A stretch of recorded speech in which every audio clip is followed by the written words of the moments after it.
Snakes are a top contender for the most misunderstood animal on the globe.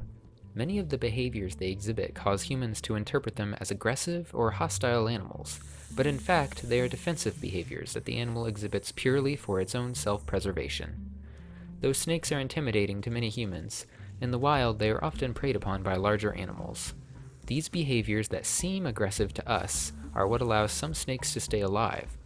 In this video, I will go over how snakes respond to perceived threats and detail some of the more unique and interesting methods some species use to keep themselves from being eaten.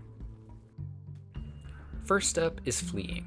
This is usually the most common response of a snake to a threat, across many different species and families. The snakes simply want to put distance between themselves and a potential predator, and will flee towards any shelter that they can see or know of nearby. This is often a shrub or collection of dense vegetation, a burrow, or a body of water.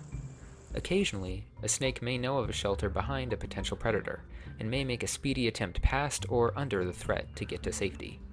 This can cause some people to think a snake charged or chased them, but if you remain calm and stay still or move out of the snake's way, it is revealed that they are simply trying to get to safety because they are scared of you.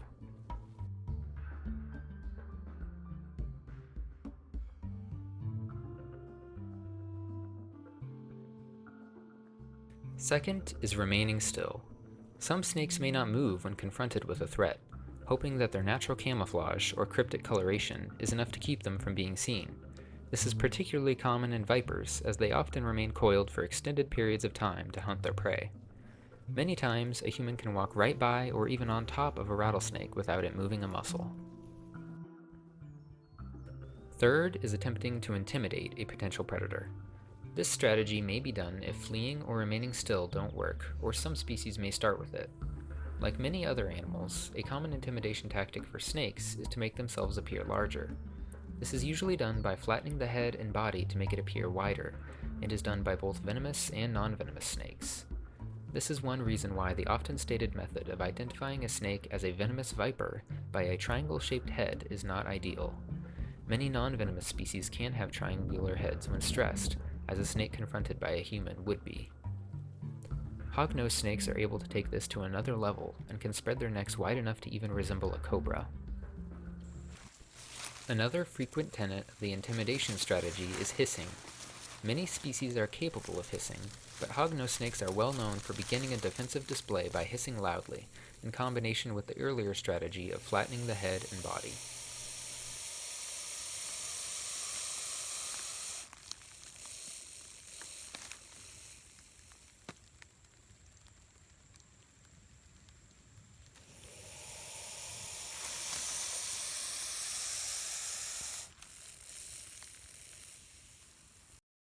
Snakes in the genus Pituophis, the bull, gopher, and pine snakes, have a specially adapted keel that sits in front of their epiglottis, and by forcing air through the epiglottis and across the keel, they are able to produce a particularly loud and intimidating hiss when they feel threatened.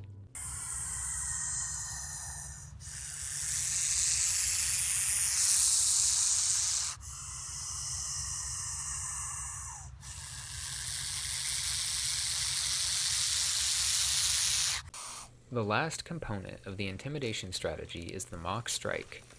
This is when a snake appears to strike but keeps the mouth closed and therefore has no intention of actually biting. Hognose snakes often utilize this in association with the former two strategies of flattening the body and hissing, and some other species such as this hooknose snake will do it as well.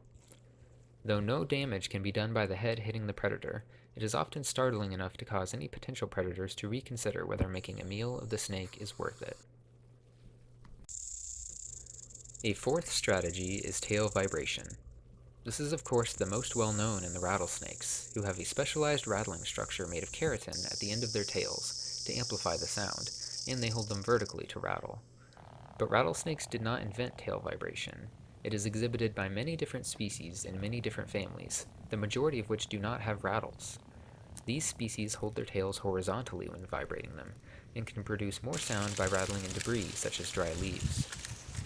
Since this behavior is exhibited by a wide variety of species and families, it is likely that tail vibration is an ancestral behavior in snakes, and rattlesnakes have developed an improvement to the technique. This means that non-venomous snakes that vibrate their tails aren't really mimicking a rattlesnake, but simply using the same defensive method, with less specialized tools. My fifth category of defensive strategies encompasses a series of unique and unusual behaviors in various species. One of the most well-known is death feigning in hognose snakes.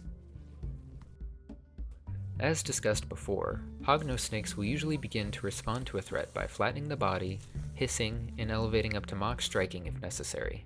But if this fails, the snake will begin an elaborate display in which it appears to die right in front of the potential predator. If the snake has a recent meal, they will regurgitate it, and then appear to struggle in erratic death throes before finally dying and turning upside down, complete with a limp tongue hanging out of the mouth. The snake will also release musk and feces from its cloaca, and may sometimes spread it over itself to really sell the act. Flies often show up, and one would be forgiven for assuming the snake was indeed dead. However, humorously, if the snake is turned back over, it will flip itself back belly up, seemingly to insist that it is indeed dead. It will remain dead until it feels the threat is past, then it slowly comes back to life and flees, off to live another day.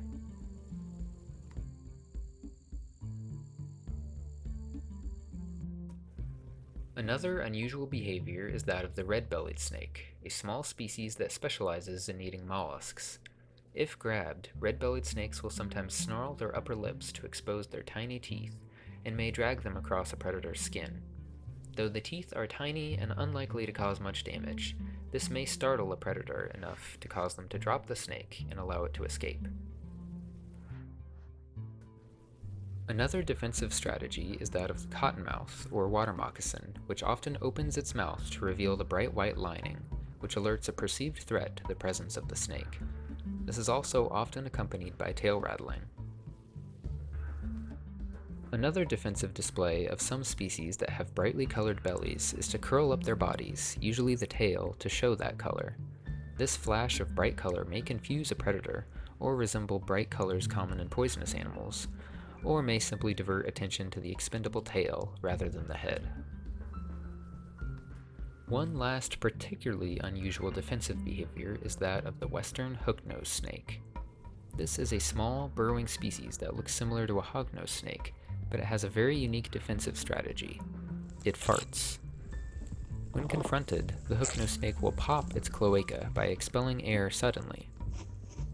This sound is so loud and unexpected that it can cause predators to be startled and drop the snake, including me the first time I handled one. They can fart so energetically that they lift themselves off the ground. This is also often coupled with mock striking.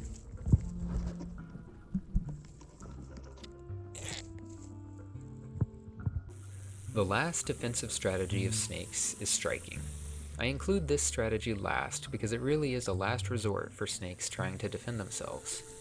Propelling your head at a threat is risky, even for snakes who are specially adapted to do it. It is even a danger for venomous snakes, and venomous snakes want to preserve their venom because they use it to subdue prey to eat, so they don't want to waste venom on a defensive encounter if they don't have to. All of these snakes shown striking towards the camera gave me ample opportunities to leave the encounter without a strike, preferring to use the flee, intimidate, and rattling behaviors first. But even though they struck, I handled them in a safe manner away from my body to minimize the chance of being bitten, and with a pole from a safe distance for venomous snakes, and all parties involved left the encounter safely.